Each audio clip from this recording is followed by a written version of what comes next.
Hello beautiful people, welcome back to my channel. Before we get started, please like, comment, subscribe and let me know what you want to see next on my channel. Also, before we dive into this Q&A, this is Squidge. I bought him at Car Meet for £5 and me and my boyfriend call him Squidge. And also, sorry if it annoys you that you can see me in my mirror occasionally, but and I've got the questions on my iPad here, so I might look away slightly. But just diving straight in.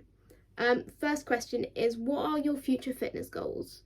So my future fitness goals at the moment are more based on strength. So I want to spend 2021 really building some serious muscle. Like, hopefully gyms won't be taken away again, so they won't shut again. So hopefully I'll be able to make some serious gains in 2021.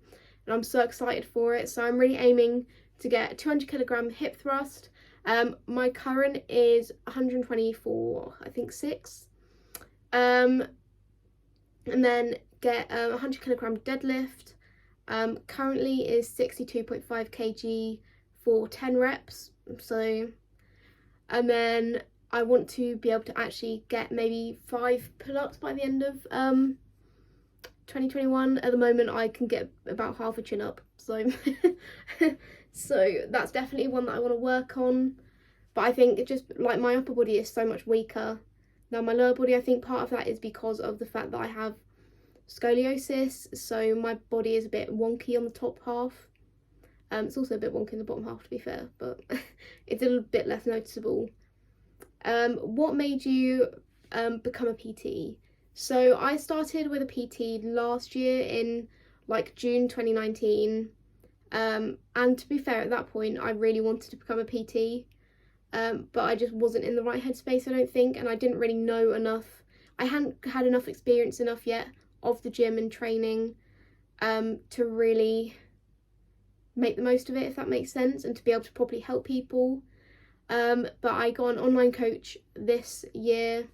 Sorry, my hair is annoying me today. I got an online coach this year, starting in January, and yeah, it just instilled me with so much knowledge and confidence with training and actually in my ability to help people. That, and to be fair, my coach really hyped me up as well for like doing my qualifications and stuff, which really helped. Like, it was nice to have that support, because I was a bit embarrassed about telling my partner, about telling my family, just because I wasn't sure how they were going to react. Like, obviously I'm doing a degree, and I think part of it as well is they were worried I was just going to give up my degree, which I'm not doing, because like I'm in my 3rd year now, and it seems silly to have built up all that student debt just to pack it all in to be a personal trainer. Like, I might as well just finish the degree. At least then it opens up doors for me in the future if I want to do like a master's in sport or nutrition or something. So yeah. But like, in terms of actually like becoming a PT, like, I just really wanted to help empower people, like, because obviously having a PT and then an online coach, like, I had a lot of experience with like the different sort of sides of training and giving services to people, and I just loved the way that my online coach especially made me feel really empowered and confident and proud of myself. And I just really wanted to help instill that feeling and be that support for other people, because I knew how much that having that meant for me. So yeah, that's pretty much why I became a PT. Biggest thing you've learned in your fitness journey? I think it's really taught me how resilient I am. Like, I already knew that I was physically weak, like, but I always thought in my head that I was mentally weak as well. But sort of being with the gym, and especially like even just like having to really push yourself through those last few difficult reps, like, it's really just taught me how mentally strong I am, and that I am so much more capable of things than I thought I was before. Like, I'd always just sort of give up before I'd even tried before, thinking like, I can't do it, like, I'm not good enough, I can't do it. But then, like, so yeah, it just basically really taught me how resilient I can be, how strong I actually am, and that I'm not weak, I can get through like difficult times.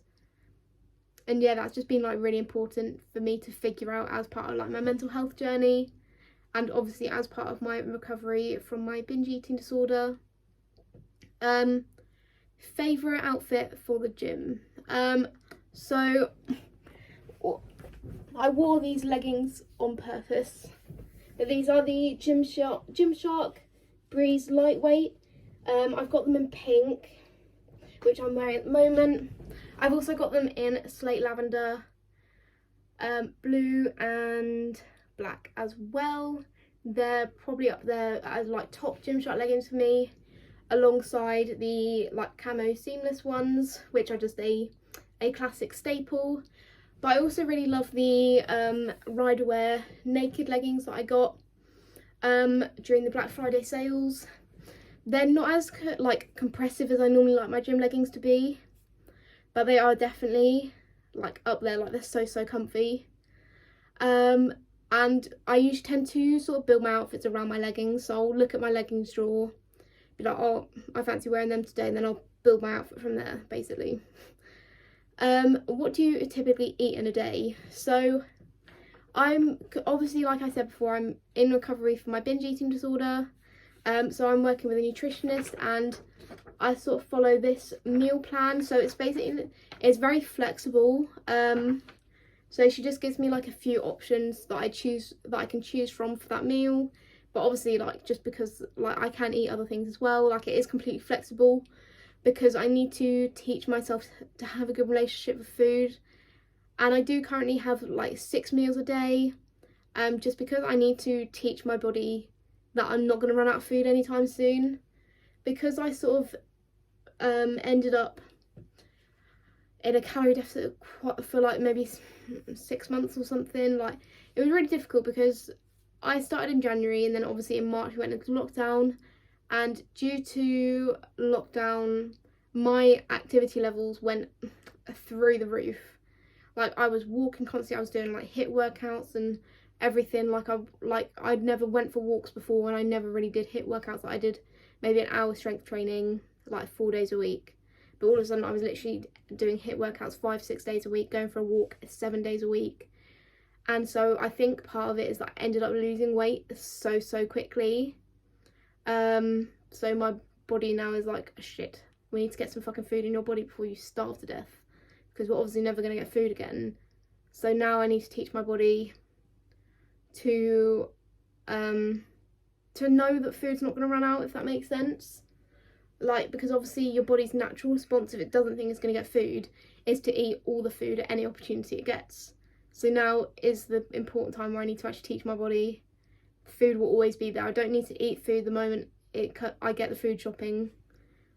I went off a bit of a tangent there, but basically typically in a day, so for breakfast I have a few different options that I can have, but I tend to just stick with oats. Maybe on a Saturday morning I'll treat myself to a sausage and egg like bagel sandwich thing.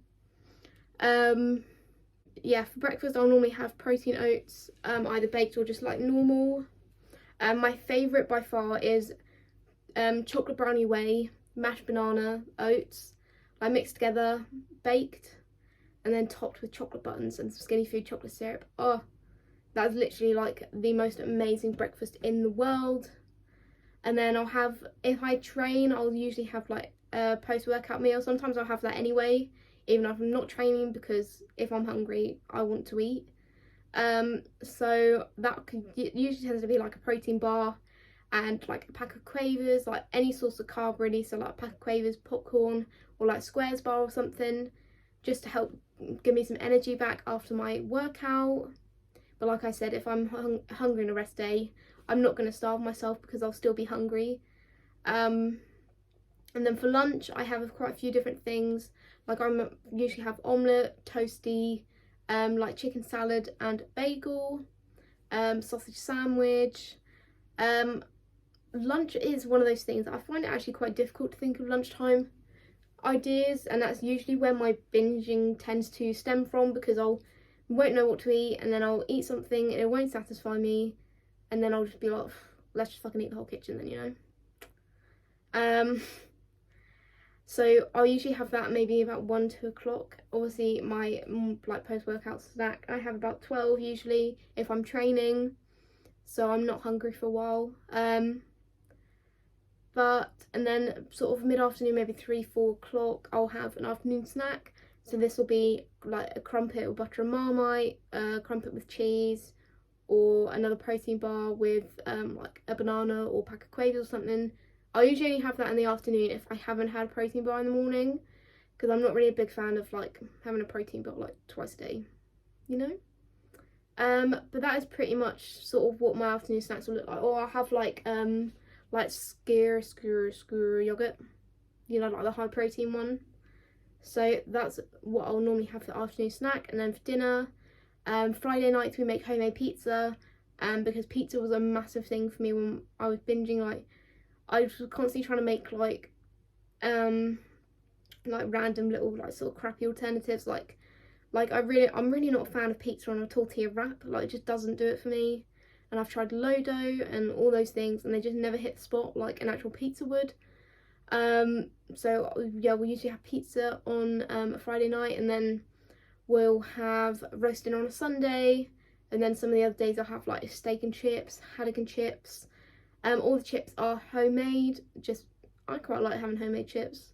It doesn't really bother me too much.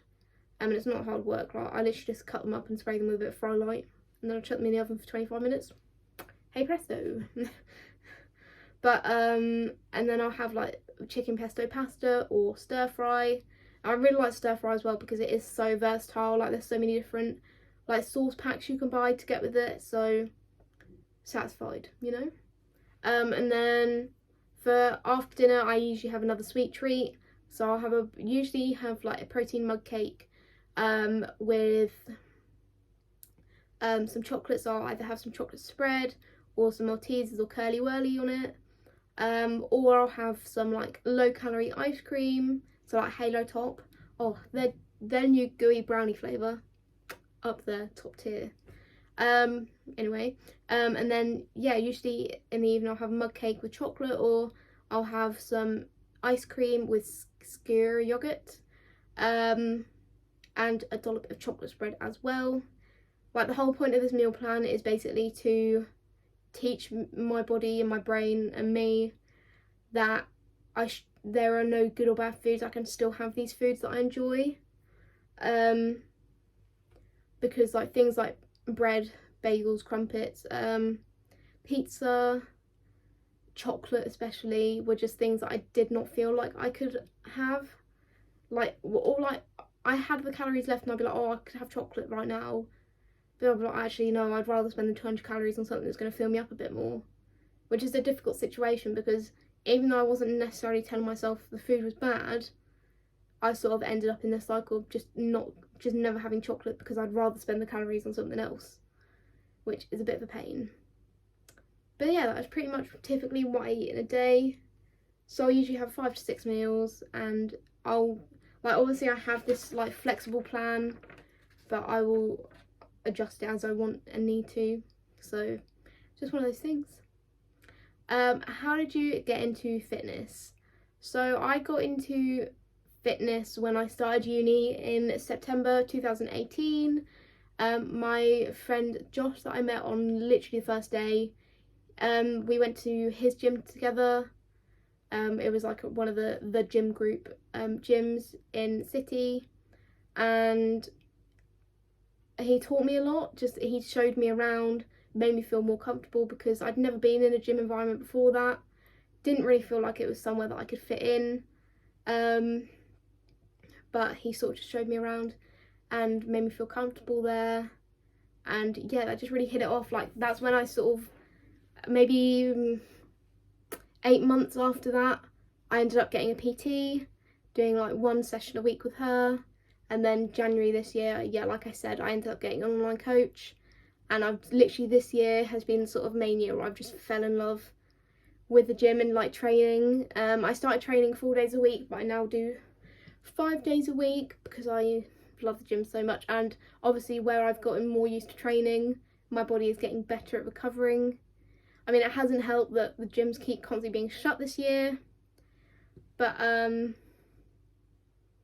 yeah, I'm hoping 2021 will be the year of the games, because hopefully Boris Bojo will not take the gyms away again.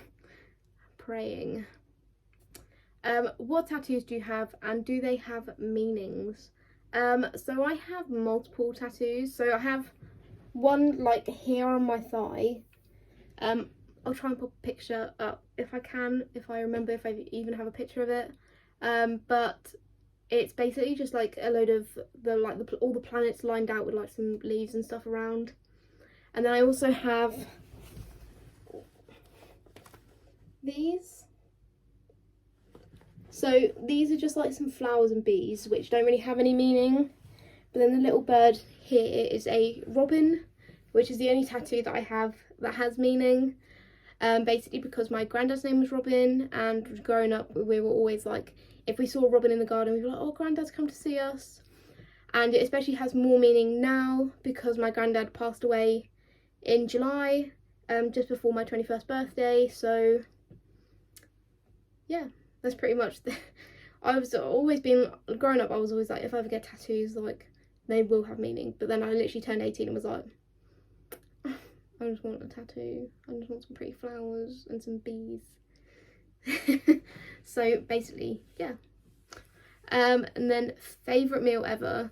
Now I was thinking about this, like there's so many, like I love anything to do with potatoes. I love roast dinner, I love pizza, I love steak. But I think the winning meal for me, spaghetti bolognese. It's just a classic. Like, it's such a classic in my family. Like, my mum does such good bolognese, my dad does such good bolognese. Like, it's such a, like, one of my favourite meals. And I always make sure to have, like, a stock of bolognese in the freezer for me to eat, because I love it so much. And obviously you've got to have tons of parmesan on, like, tons. Absolutely tons, because beautiful. But that's pretty much everything. All that is all the questions. So I hope you enjoyed today. And please, like I said, please like, comment, subscribe. Let me know what you want to see next. And I will see you next week.